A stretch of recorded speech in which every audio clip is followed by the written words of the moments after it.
பரமக்குடியில் கொலை செய்யப்பட்ட இளைஞரின் உடலை வாங்க மறுத்து உறவினர்கள் சாலை மறியல் போராட்டத்தில் ஈடுபட்டனர். ராமநாதபுரம் மாவட்டம் வலசை பகுதியைச் சேர்ந்த உத்தரகுமார் வழக்கறிஞர் படிப்பை முடித்துள்ளார்.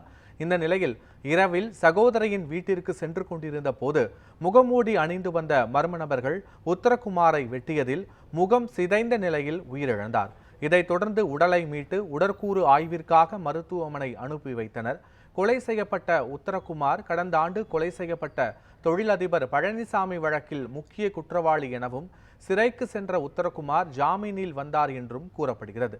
எனவே முன்விரோதம் காரணமாக பழனிசாமி ஆதரவாளர்கள் கொலை செய்திருக்கலாம் என காவல்துறையினர் விசாரணை நடத்தி வருகின்றனர். இந்த நிலையில் இளைஞர் உடலை வாங்க மறுத்து உறவினர்கள் சாலை மறியல் போராட்டத்தில் ஈடுபட்டனர்.